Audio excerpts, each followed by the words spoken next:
नमस्कार, मैं बबीता अग्रवाल सिंह बबीता की बातें में आपका स्वागत करती हूँ। आज मदर्स डे के शुभ अवसर पर मैं आपके लिए एक कहानी लेकर आई हूँ।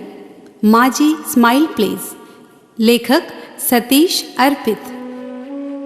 वही तो आज माँ सोच रही थी कि सुबह सवेरे उसे नहला धुलाकर नए कपड़े पहनाए गए।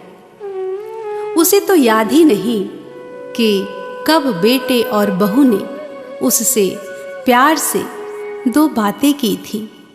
हाँ, पिछले साल जरूर, शायद आज ही के दिन उन लोगों ने उसे अच्छे कपड़े पहनाकर पैर छुए थे और हाँ, फोटो भी खिंचवाई थी।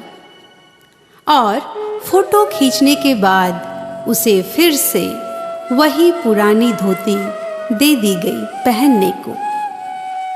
ये धोती उसकी पुरानी साथी है, हमेशा उसे बचाती रही है, कभी सर्द मौसम के थपेड़ों से तो कभी जमाने की नजरों से।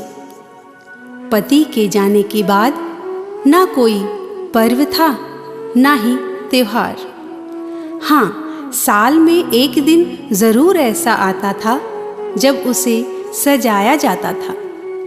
उसे ऐसा लगता था मानो वो गोदाम में रखा कोई सामान है जिसे आज ही के दिन साफ किया जाता है, उसकी पॉलिश की जाती है और नुमाइश करवाई जाती है और फिर उसी गर्द में छोड़ दिया जाता है।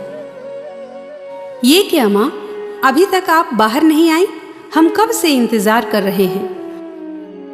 बहू की आवाज उसे ख्यालों से बाहर ले आई। हाँ बहू, आती हूँ, कहते हुए चारपाई की पाटी पकड़कर किसी तरह से उठकर कांपते कदमों से बाहर की तरफ चल दी। अब पैरों में वो ताकत कहाँ जब बेटे बहू के लिए दिन रात दौड़ती रहती थी।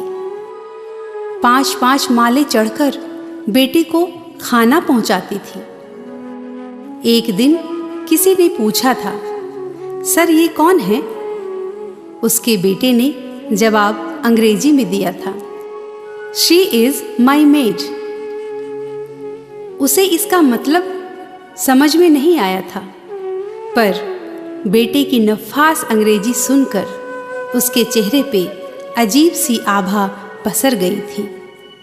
माँ, क्या कर रही हैं आप? बहू ने टोका। वो चौंक गई।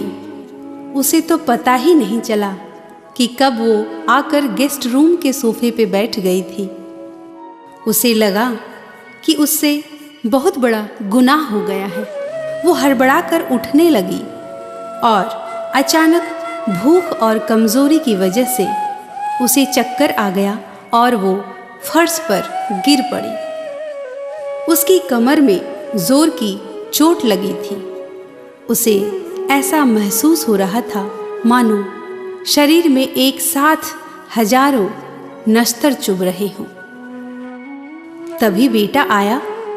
उसे थोड़ी राहत मिली कि कम से कम वो उसे उठने में मदद तो करेगा। पर ये क्या, वो तो उसके सर पर खड़ा होकर लाल लाल आंखों से उसे घूर रहा था। आज वो कांप क्यों रही है? उसके होंठ सूख क्यों रहे हैं? अंदर ही अंदर वो जोर जोर से रो रही है, पर जुबां क्यों खामोश है? आंखों में कोई आंसू नहीं। शायद अकेले में बह बहकर आंसू भी खत्म हो चुके हैं। तुम क्या अपना भी ध्यान नहीं रख सकती? बेटा चिल्लाता है। वो कहना चाहती है कि परिवार का ध्यान रखने में वो सारी जिंदगी इतना मशगूल रही कि अपना ध्यान रखना ही भूल गई, पर उसके लब खामोश हैं। कहना तो बहुत कुछ चाहती है, पर क्या कहें, किससे कहें? जब ऊपर वाले ने ही उसकी तरफ से मुंह मोड़ रखा है तो दुनिया से वो क्या उम्मीद करे?